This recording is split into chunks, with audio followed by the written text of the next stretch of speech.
Hello students, welcome to the ideal education class, जहां teacher सिर्फ दिमाग से नहीं दिल से भी पढ़ाते हैं। स्टूडेंट्स, आज का लेक्चर हमारा क्लास 12th का मैक्रो इकोनॉमिक्स का है और टॉपिक है अपना circular flow of income. Students, नाम ही सजेस्ट कर रहा है जैसे हमें कि इनकम का कैसा फ्लो हो रहा है, सर्कुलर फ्लो हो रहा है। अब जो ये सर्कुलर फ्लो होता है स्टूडेंट्स इनकम का, ये किसी भी इकोनॉमी में four sector of economy model पे होता है। बट 2020 के एजुकेशन पॉलिसी के अकॉर्डिंग सीबीएसई ने 4 सेक्टर इकोनॉमिक मॉडल को डिलीट करके सिर्फ 2 सेक्टर इकोनॉमिक मॉडल को आपके बुक में ही सिर्फ रखा है और बाकी का जो 2 सेक्टर, बाकी का रेस्ट 2 सेक्टर है वो डिलीट कर दिया गया है। तो हमें सिर्फ पढ़ना कितना है, सिलेबस थोड़ा सा इजी हो गया है, तो 2 सेक्टर ऑफ इकोनॉमिक मॉडल पढ़ना है। वो 2 सेक्टर ऑफ इकोनॉमिक मॉडल क्या है स्टूडेंट्स? जहां पे हमें हाउस होल्ड्स और फर्म के बारे में पढ़ना होता है कि कैसे इन दोनों के बीच में मनी का सर्कुलर फ्लो हो रहा है। तो क्या नाम बोला मैंने अभी? House hold and firm. Students, इस फर्म को कहीं कहीं पे बिजनेस भी कहते हैं, तो कंफ्यूज नहीं होना है, ठीक है ना। सबसे पहले देखो स्टूडेंट्स, हाउस होल्ड फर्म को क्या देता है? फैक्टर सर्विस देता है। क्या देता है? फैक्टर सर्विस देता है। ओके, फैक्टर सर्विस देता है। अच्छा स्टूडेंट्स, फैक्टर सर्विस कौन कौन से होते हैं ये भी आप सबको पता होना चाहिए। सबने 11th क्लास में तो पढ़ा ही होगा, दोबारा से रिपीट कर लेते हैं। तो फैक्टर सर्विस जब भी पढ़ते हैं स्टूडेंट्स, तो कौन कौन से होते हैं फैक्टर सर्विस? कौन कौन से होते हैं स्टूडेंट्स बताओ, कमेंट में लिखो जिसको पता है। पहला होता है लैंड, दूसरा होता है आपका लेबर, फिर उसके बाद क्या होता है लेबर के बाद? Capital, and the last one is entrepreneur. क्या स्टूडेंट्स? एंटरप्रेन्योर। इन सब के बदले, इन सर्विसेज के बदले हमें क्या मिलती है स्टूडेंट्स? फैक्टर पेमेंट मिलती है। क्या मिलती है स्टूडेंट्स? Factor payment. ओके, वो फैक्टर पेमेंट का फॉर्म कौन कौन सा होता है? कौन कौन सा होता है? लैंड पे हमें रेंट के फॉर्म में इनकम मिलती है, लेबर को सैलरी के फॉर्म में इनकम मिलती है, कैपिटल पे इंटरेस्ट के फॉर्म में इनकम हमें रिसीव होती है। किसके फॉर्म में? इंटरेस्ट के फॉर्म में। एंड द एंटरप्रेन्योर को प्रॉफिट के फॉर्म में इनकम रिसीव होती है। ओके, तो हमारे पास ये 4 तरह की फैक्टर सर्विसेज है स्टूडेंट, जिस पे हमें ये 4 तरह के हमें फैक्टर पेमेंट्स रिसीव होते हैं। अब यही फैक्टर जो सर्विस है हाउस होल्ड जाके फर्म में प्रोवाइड करता है। जब फैक्टर सर्विस जाके प्रोवाइड कर रहा है तो उसके बदले क्या मिलेगा? मैंने बताया था ना अभी, फैक्टर पेमेंट मिलेगी। अब फैक्टर पेमेंट फर्म क्या करेगा? इनको फैक्टर पेमेंट डिस्ट्रीब्यूट करेगा, है ना, फैक्टर पेमेंट। अब जैसे ही किसी को फैक्टर पेमेंट मिलेगी स्टूडेंट्स, तो वो हाउस होल्ड सेक्टर का पर्सन क्या करेगा? अपने नीड्स एंड वांट्स को फुलफिल करने के लिए जो उसको पैसे मिलेंगे, जो उसको पेमेंट मिलेगी, वो जाके उसको एक्सपेंस करेगा, स्पेंड करना शुरू कर देगा। क्या करेगा? स्पेंड करना शुरू कर देगा, यानी एक्सपेंस करना शुरू कर देगा, है ना स्टूडेंट्स। एक्सपेंस कह लो चाहे स्पेंड कह लो, एक ही बात है, ठीक है ना। और जब ये पैसे को खर्च करेगा, एक्सपेंस करेगा, तो इसके बदले फर्म इसको क्या देगी? गुड्स एंड सर्विस प्रोवाइड करेगी इसके नीड्स एंड वांट्स के अकॉर्डिंग। तो क्या मिलेगा इसको? यहां पे गुड्स एंड सर्विसेज मिलेगी। ओके स्टूडेंट्स, ये क्या है? ये सर्कुलर फ्लो है। देखो सर्कुलर फ्लो दिखा रहा है 2 सेक्टर इकोनॉमी के बीच में कैसे हो रहा है पेमेंट का।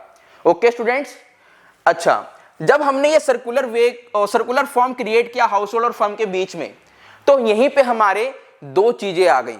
कौन कौन सी? एक तो phases of the circular flow of income, दूसरा types of the circular flow of income. तो फेजेस, कितने फेजेस होंगे? यहाँ पे 3 फेजेस होंगे। कौन कौन से, कहां से वो फेज आएंगे? देखो, सबसे पहला, जब इसने फैक्टर सर्विस देना शुरू किया तो फर्म में क्या होना शुरू हो गया? जनरेशन होना शुरू हो गया, ठीक है ना। तो पहला फेज हमारा क्या हो गया स्टूडेंट? जनरेशन फेज हो गया। कौन सा फेज हो गया स्टूडेंट? जनरेशन फेज हो गया, ठीक है ना। ये हमारा पहला फेज है। उसके बाद जनरेशन फेज के बाद क्या हुआ था? फैक्टर पेमेंट होना शुरू हुआ था। फर्म ने डिस्ट्रीब्यूट करना शुरू कर दिया था पेमेंट सर्विस के बदले, ठीक है ना। तो जो हमारा दूसरा फेज है वो क्या है स्टूडेंट्स? डिस्ट्रीब्यूशन फेज है। कौन सा फेज है स्टूडेंट्स? डिस्ट्रीब्यूशन फेज है। Okay, and the last phase is deposition phase. वो कहां पे होगा? जहां पे गुड्स एंड सर्विस फर्म उनको प्रोवाइड करेगी, ठीक है। तो तीसरा फेज कौन सा है अपना students? Deposition phase. Deposition phase, okay. और यही 3 फेज होते हैं आपके सर्कुलर फ्लो ऑफ इनकम में। इन 3 फेज को पढ़ते हुए हमारा phases of circular flow complete हो जाता है। इन फेजेस के बाद स्टूडेंट्स हमें क्या पढ़ना है? Types of circular flow of income.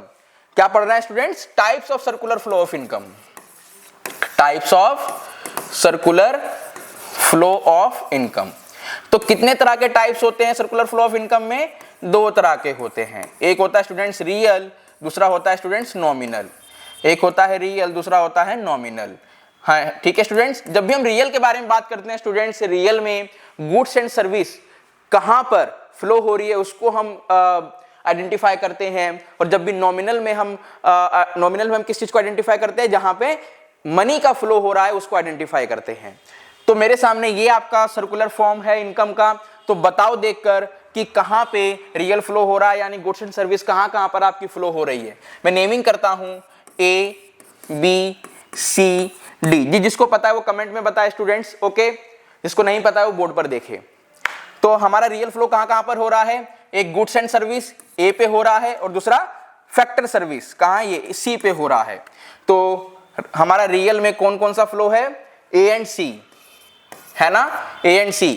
और नॉमिनल फ्लो में क्या है? कहां पे पैसे का आपका फ्लो हो रहा है? फैक्टर पेमेंट में। यहां पे पैसा डिस्ट्रीब्यूट हो रहा है और यहां पे एक्सपेंस हो रहा है ना। तो B एंड D मेरा क्या है? नॉमिनल फ्लो है, ओके। अच्छा स्टूडेंट्स, पूरा चैप्टर तो हमारा लगभग कंप्लीट हो चुका है इस फ्लो चार्ट में। एक चीज और हमें समझना है, वो क्या है? कहां पे बताऊं? यहां पे बता देता हूं, स्टॉक और दूसरा है आपका फ्लो। स्टूडेंट्स जब भी हम स्टॉक की बात करते हैं तो स्टॉक क्या है? ये एक ऐसी चीज है जिसे पॉइंट ऑफ टाइम में मेजर किया जाता है। और फ्लो क्या है? इसे हम पीरियड ऑफ टाइम में, over the period of time में मेजर करते हैं। समझा देता हूं कैसे। अच्छा स्टूडेंट, जैसे कि कोई एक शॉप है, उस शॉप में क्या हो रहा है? किसी भी चीज का सेल एंड परचेज हो रहा है। कोई ना कोई गुड्स होगा, कोई ना कोई सर्विस होगी, जहां पे वहां क्या हो रही है? गुड्स एंड सर्विस का सेल एंड परचेज हो रहा है, ठीक है ना। अच्छा स्टूडेंट्स, मैं कह रहा हूं कि जो गुड्स का स्टॉक 1 घंटे पहले था, क्या 1 घंटे बाद भी वही होगा? बिल्कुल नहीं होगा, क्योंकि कुछ ना कुछ सेल हुआ होगा, कुछ ना कुछ परचेज हुआ होगा, तो गुड्स का स्टॉक कम या ज्यादा हो गया होगा। इसीलिए जब भी हम स्टॉक पढ़ते हैं स्टूडेंट्स, तो उसे हम स्पेसिफिक पॉइंट ऑफ टाइम में मेजर करते हैं कि भाई आज क्या था, 1 तारीख को क्या था, है ना, 2 दिसंबर को क्या था, 5 जनवरी को क्या था, एक स्पेसिफिक टाइम में। ठीक है स्टूडेंट्स, इसीलिए हम इसको किस में मेजर करते हैं? पॉइंट ऑफ टाइम में मेजर करते हैं।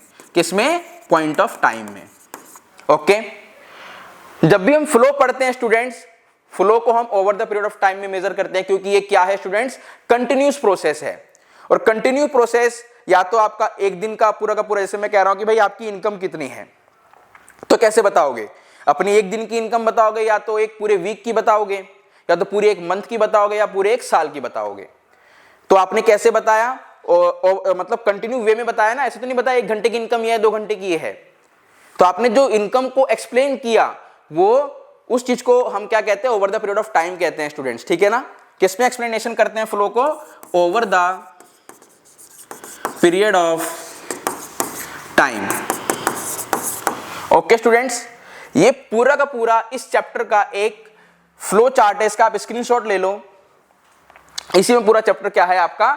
बाइंड अप हो जाएगा। बट आपके लिए मैं नोट्स भी प्रिपेयर करके लाया हूं। देखो यहाँ पे सबके डेफिनेशन भी मिलेंगे। क्या लिखा हुआ है आगे से देखते हैं थोड़ा सा। क्या लिखा हुआ है? Meaning of circular flow of income, okay. क्या कह रहा है? The circular flow of income refer to the continuous movement of income, production and expenditure between household and firms in an economy. In a two-sector economics model, only households and firms are included, and there is no government and foreign trade. अच्छा student, जब हम 4 sector economic model पढ़ते हैं ना, तो वहां पे 4 चीजों को लेते हैं। एक आपका हाउस होल्ड, दूसरा फर्म, तीसरा गवर्नमेंट, चौथा फॉरेन ट्रेड, ओके। बट हम सीबीएसई के गाइडलाइन के अकॉर्डिंग हमें 2 सेक्टर इकोनॉमिक मॉडल पढ़ना है। न्यू एजुकेशन पॉलिसी के अकॉर्डिंग वो कौन कौन सा है? House hold and firms. और इन्हीं दोनों के बीच में मैंने आपको सर्कुलर फ्लो भी बताया है, ओके। वही डेफिनेशन में यहां लिखा भी है। उसके बाद मैंने स्टूडेंट्स क्या बताया था आपको? फेजेस, जनरेशन, ठीक है ना, generation phase, distribution phase and deposition phase. कौन कौन से फेज थे यहां पे लिखे हुए, उनकी डेफिनेशन भी लिखी हुई है, ओके। इसका स्क्रीनशॉट लेना है तो फटाफट से आप लोग ले लो। आगे बढ़ते हैं हम नेक्स्ट स्लाइड पे। जो चीज मैंने बताया ना स्टूडेंट्स, बस उसी चीज को यहां पे एक्सप्लेन किया गया है और कुछ भी नहीं है। ठीक है, कंफ्यूज नहीं होना बिल्कुल भी। अगला क्या है मेरे पास, स्टॉक एंड फ्लो। बताया था ना स्टॉक एंड फ्लो। स्टॉक एक आपका ऐसा इकोनॉमिक वेरिएबल है जो पॉइंट ऑफ टाइम में मेजर होता है, ठीक है। जैसे कि वेल्थ 31 मार्च को कितनी थी, एक स्पेसिफिक डेट आया। Capital in a firm on a given date, एक डेट को क्या कैपिटल है, ठीक है, एक specific date. Money in a bank account today, आज बैंक में कितना आपके पैसा है। स्पेसिफिक डेट की बात हो, स्पेसिफिक टाइम की बात हो स्टूडेंट्स, तो क्या होगा आपका स्टॉक होगा, ठीक है, जहां पे पॉइंट ऑफ टाइम में जिसको मेजर किया जाएगा। अगला क्या है स्टूडेंट्स, फ्लो। फ्लो क्या है, कॉन्टिन्यूस प्रोसेस है। और इस इकोनॉमिक वेरिएबल में हम क्या देखते हैं, पीरियड ऑफ टाइम को देखते हैं, over a period of time को देखते हैं, ठीक है। जैसे कि income earn in a year, पूरे साल में कितनी इनकम हुई। एक्सपेंडिचर ड्यूरिंग अ मंथ, एक मंथ में कितना आपका एक्सपेंस हुआ। And the last investment in a year, एक साल में आपने कितना इन्वेस्ट किया। ओके, आगे बढ़ रहे हैं। स्टॉक एंड फ्लो में मैंने डिफरेंस भी बताया आपको, जो चीज बताया सिर्फ वही चीज मैंने यहाँ पे लिखा है, एक्स्ट्रा कुछ भी नहीं है, ठीक है स्टूडेंट्स। इसका भी स्क्रीनशॉट ले लो फटाफट, इसका भी ले लो, पहले इसका भी लो। And then the last one, difference between stock and flow. अपना लास्ट टॉपिक है students, real and money flow. Nominal flow जो मैंने आपको बताया था स्लाइड में स्टूडेंट्स, उसको मनी फ्लो भी कहते हैं। ओके, रियल फ्लो का मतलब आपको पता ही है, क्या बताया था मैंने, बताओ कमेंट में फटाफट। जहां पे गुड्स एंड सर्विस का फ्लो हो रहा हो उसे हम रियल फ्लो कहते हैं, और जहां पे पैसे का फ्लो हो रहा हो मनी फ्लो कहते हैं, नाम ही सजेस्ट कर रहा है। ओके, तो इसके बारे में मैंने लिखा भी है, real flow, flow factor of production from household to firm, flow of goods and service from firm to household. दोनों मैंने बताया था ना, फैक्टर सर्विस जो फर्म, जो हाउस होल्ड फर्म को देता है, गुड्स एंड सर्विस जो फर्म हाउस होल्ड को देता है, ठीक है। ओके, एग्जाम्पल में यहां पे आपको लिखा हुआ भी है, ठीक है, क्लैरिफाई करने के लिए। मनी फ्लो यहां पे पैसे का फ्लो होता है, ठीक है, वेजेस के फॉर्म में, रेंट के फॉर्म में, इंटरेस्ट के फॉर्म में, प्रॉफिट के फॉर्म में। ये मेरा शुरुआत का आपको जो स्लाइड में बताया था, 4 तरह की सर्विस होती है, और 4 तरह की सर्विसेज में क्या मिलता है, 4 तरह की फैक्टर पेमेंट मिलती है, ये वही चीज है कि नहीं। और लास्ट में एग्जांपल के फॉर्म में इसको भी आपको क्लैरिफाई कर दिया गया है। ये मेरा पूरा का पूरा एक वन शॉट लेक्चर था, किसका, सर्कुलर फ्लो ऑफ इनकम का। और स्टूडेंट्स आपके लिए ऐसे ही और भी लेक्चर आते रहेंगे जो वन शॉट होंगे, और आपके लिए ऐसे ही इजीएस्ट वे में मैं कंसेप्ट डिलीवर करता रहूंगा। ओके, अगर आपको ये नोट्स चाहिए तो इस नोट्स का जो लिंक होगा डिस्क्रिप्शन में दे दिया जाएगा, वहां से आप डाउनलोड कर लेना। ओके स्टूडेंट्स, अब मैं आपसे मिलता हूं नेक्स्ट लेक्चर में किसी एक नए टॉपिक के साथ। तब तक के लिए स्टूडेंट्स, जय हिंद।